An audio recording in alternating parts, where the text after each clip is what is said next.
Raggi. And I am Brynjar. And we're from Off Monsters and Men. So welcome with us, and it's great to have you because I was concurred by your video clip of your single Little Trucks. So can you say something about your record? Sure. Our record came out in Iceland in 2011 in September, and then it was released in America, and then in other places. Yeah. Yes. It was mainly recorded in a one big room. We all recorded it live together, and then we overdubbed it later. So there are a lot of instruments inside your album. So did you play all of them, or you got a lot of musicians? We played most of them. We got a trumpet player to play the trumpet because we don't know how to play the trumpet. And we had all of our friends come and sing on the album. Yes, so the choir is a choir of our friends.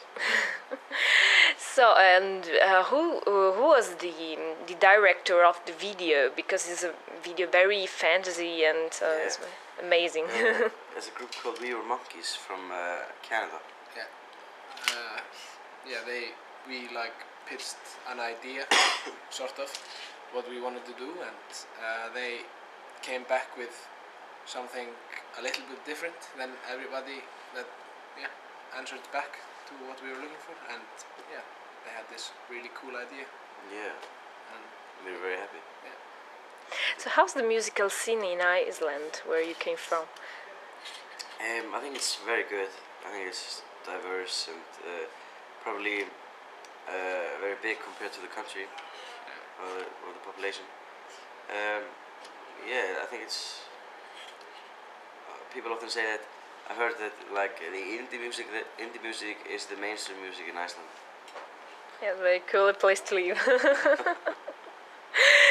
So how do you afford all this becoming the signing with a major label and the touring and and the press tours? Yeah, well, it's of course having a label behind you helps a lot with that, and we're able to go to many countries and around the world and travel.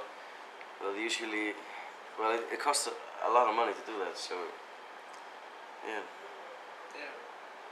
So and what's your thinking about it? So do you feel satisfied of what that you signed with a major label and you can take your album outside Iceland? It's been great. I mean, if we had signed maybe with a smaller indie label, then it would be probably a lot more difficult to get our name out there, probably, and like to get out of Iceland, because like flying just the 6 of us is probably really expensive, and then we have like a 7th member, and if we would have some Icelandic crew, that would be it just piles on. It piles on, and that's why we're a universal republic. Does very well because they're able to get us out there. Have you ever been to Italy before? Never. It's great.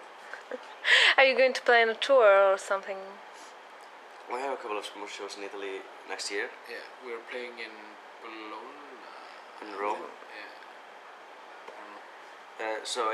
We're doing a European thing next year, and Italy will be a part of that.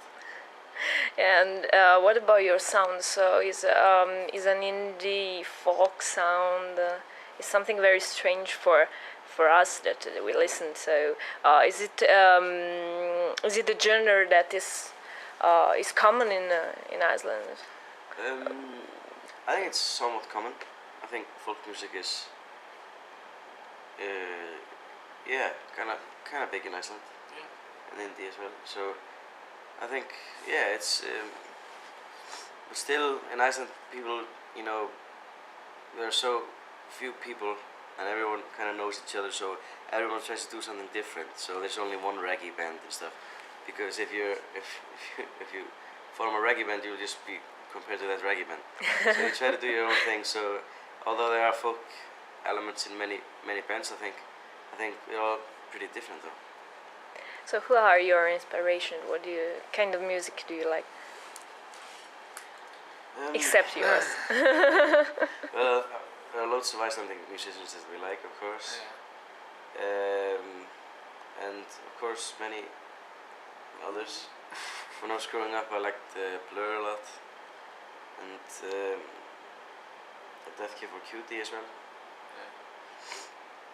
Yeah, I'm more into like surf music. I listen to a lot of like Ravenettes, and yes, then I'll also one of my favorite bands is like Massive Attack and Portishead, Nick Cave, and Bad Seeds. So yeah, we're a really diverse group of people. Nobody probably listens to the same. But I usually like what I hear when Brynjar puts something on. Yes. So a lot of times it's hard to be three in a band, but you are 6 or 7. Yeah. how's been in a group with so many people? Well, sometimes it can be challenging, but it's good.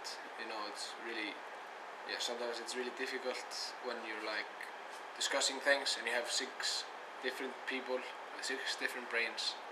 Yeah. Which have 6 different opinions, so it's like sometimes it can like just to like discuss the most simplest matter. It can be take a long time because everybody has to like pitch in what they have to say.